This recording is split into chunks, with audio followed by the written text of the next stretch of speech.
Welcome to Capstone Design for Mechanical Engineering, ENME 4444. This is Lecture 1. We'll be talking about the projects and project selection. Not exactly how we wanted to get started, but this is where we're at. Hope you're enjoying the snow. You may not have seen me in your lower classes. I only started here about 3 years ago, and I teach the first year class, so I may have missed you. So a little bit about myself. My name is Dr. Paris von Lockett. I've been teaching capstone design classes for about 25 years. My research is in building smart and adaptive soft robotics, and I work at the intersection of rubbery for flexible materials and electromechanics. If you're interested in anything along those lines, please come talk to me. I was born and raised in Texas. That is the Duncanville feed store, because I lived in Duncanville, Texas, and that was about 1.5 miles down the street from my house. I worked at McDonald's in another life. Yes, I was crew person of the year because I was the only person dumb enough to work there for a whole year when I was 16. I got my undergrad degree at Trinity University in engineering science. I got a PhD from the University of Michigan in mechanical engineering.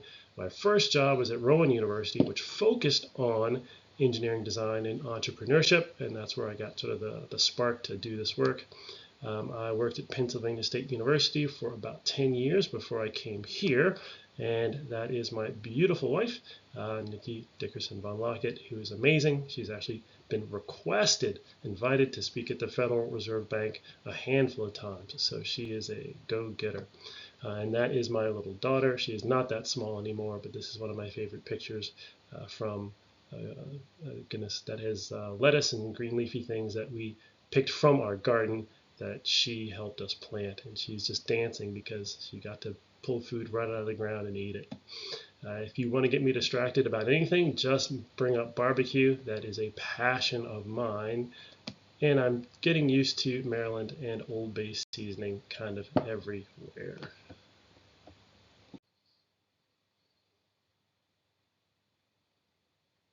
So why am I here? I talk about this in first year classes. I talk about it here as well. The real question is, what do you think you're going to get out of this class? Why are you here taking this class? Some people might say, well, it's a requirement for graduation, which it is, but there are bigger things than that at work here.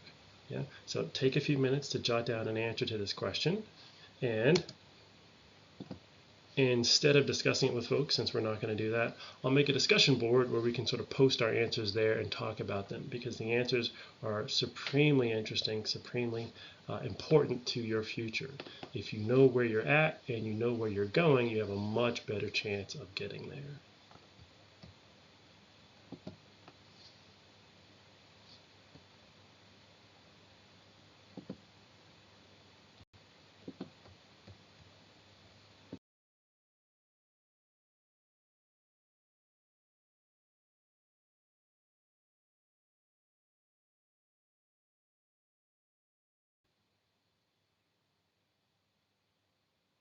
So, welcome to Capstone Design, yes.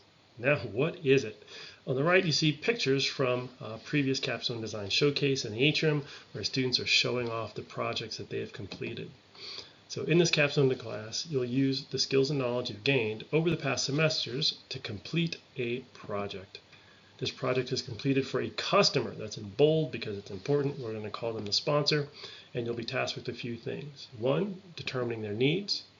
2, turning those needs into measurable specifications. 3, generating concepts to meet those specifications and producing a working prototype so that we can show evidence that we've actually done that by validating that prototype against those specifications and against your customer needs. So that's it in a nutshell for a product development sequence, and for this class, that's how we're going to treat our walk through the work that we're going to do this term. We'll practice engineering design, as I said, this design process, but what exactly is that? And I'll let you read this for a second.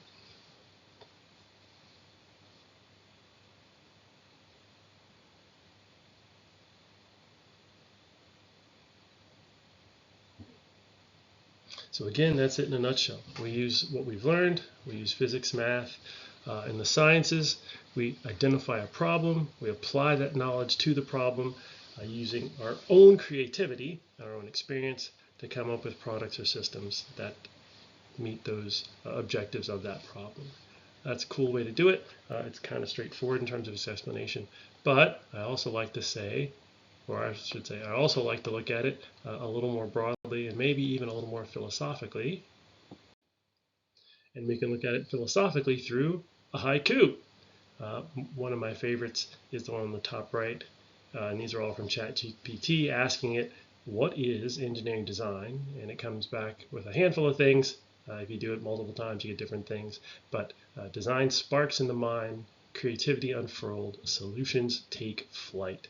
And someone has pointed out to me that some of these do not match the haiku format, but regardless, it's kind of interesting if you like to put it into poetry. Because sometimes, in engineering, we can make beautifully elegant solutions that border on the sublime. And you might hear me go over this again and again and again, but it's important to the whole process. So key aspects of engineering design include problem identification. I put that in parentheses because sometimes engineers are tasked with figuring out what problems need to be solved, and sometimes they're actually given the problem to solve. Concept generation, coming up with how we're going to solve that problem. If we do concept generation right, we've come up with multiple possible solutions, and then we have to evaluate those. We have to select a couple to move forward with. Once we have which ones we're moving forward with, we go into detailed design and analysis, where we get into the CAD drawings, we get into all the dimensioning, we get into tolerancing, we get into material selection, we do the analysis, whether that be FEA or hand calculations, to make sure it's going to work and to optimize it. Once that's done, we get into making the hardware, right? We make the prototypes, we develop them, and then we test them. Now, in a commercial sense, once we've done this development and testing, we know that it meets our specifications, then we go into scale up. So we try and implement it and produce it for the market. And as always, we have this idea of documentation and communication. Engineers are constantly writing reports, they're constantly writing evaluation protocols, they're constantly writing results of those evaluation protocols. And one thing that ASME and other professional engineering organizations realize is that engineers are not really good at communicating. So we're going to be doing a good bit of it in a structured way in this class.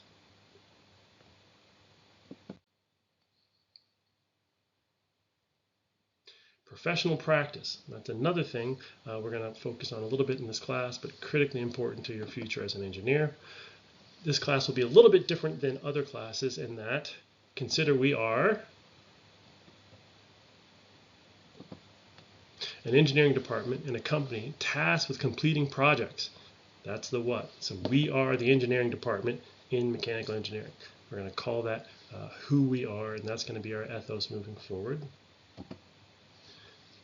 The when, we have roughly 15 weeks to complete these projects. And we're going to use the engineering design methodologies coupled with our available resources to complete those projects, and that's the how. So we have the what, the when, and the how.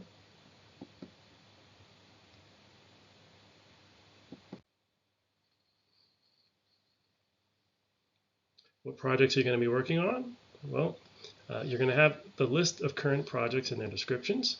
You can go to this curated project list, which will actually give you a summary of everything that's available. We have our raw submissions. You can look at those for possibly more information, but that curated list is taken from those raw submissions. You're going to have till 11:59 on Wednesday, January 28th to complete your project selection form. You'll make a team of 3 to 4 people. You'll assign those people, or I should say, give us a list of those people on this project selection form. Also on that form, you will enter 4 projects. If you proposed a project and it was approved, and I think all that were proposed were approved, only select that project. We'll know it's you. It's best if you have a team already. That way we know it'll run, because you need 4 people for a team for that project. And if you have a group of 4 already assigned to that project, we'll be good to go. If not, then we're at the mercy of the rest of the class to see who might be interested in the project that you're proposing. And if we have a team of 4, then it'll run.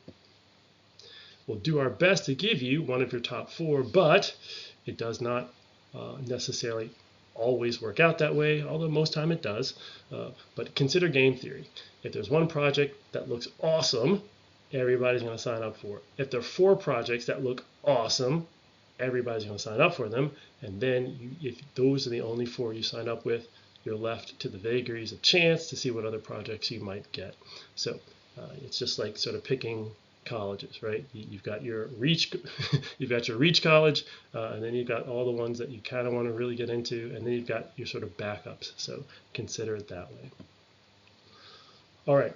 After this Wednesday, the following Thursday, the teaching team will assign people to projects, and then the following Friday, we'll make those announcements to you. Hopefully, if we're back in class, those will be in class. If you've got questions about the projects or about the process, usually we do those in class now, but what we'll do is make a questions about project selection discussion board on Blackboard, so please just sign up for that.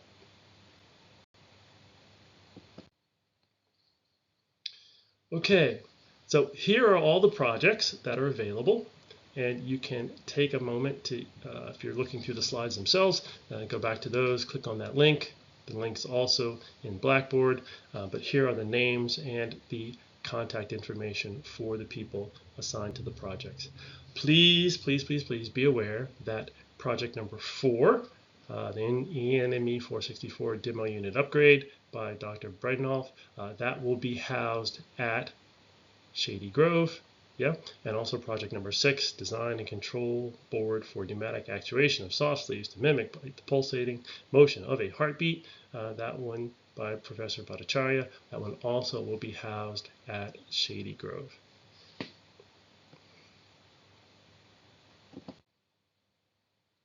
So logistics. You'll have 2 vacation days this semester, roughly about 2 weeks of vacation if we scale this up to sort of normal working scales. Schedule those in advance. Let me know and let the TAs know. We will keep track of these things. It does not relieve you of responsibility. Yeah, you can read the rest of this. Here, my goal is this. If you have to be away from a meeting or work sessions for your team, what you should do is beforehand, do everything you can such that during that meeting, they don't miss you, right? You've worked ahead of time such that everything that you needed to do for that meeting or that work session is already done, such that when you get back, you're not behind, you don't have to get caught up. Each student is permitted 1 emergency leave day with no notice. These things happen. We're all living in the real world. We're human, so that's okay. A vacation day, however, may not be taken on the day of a project presentation. The project presentations you need to be there for. So save those vacation days for job and grad school interviews. Other than that, attendance is required.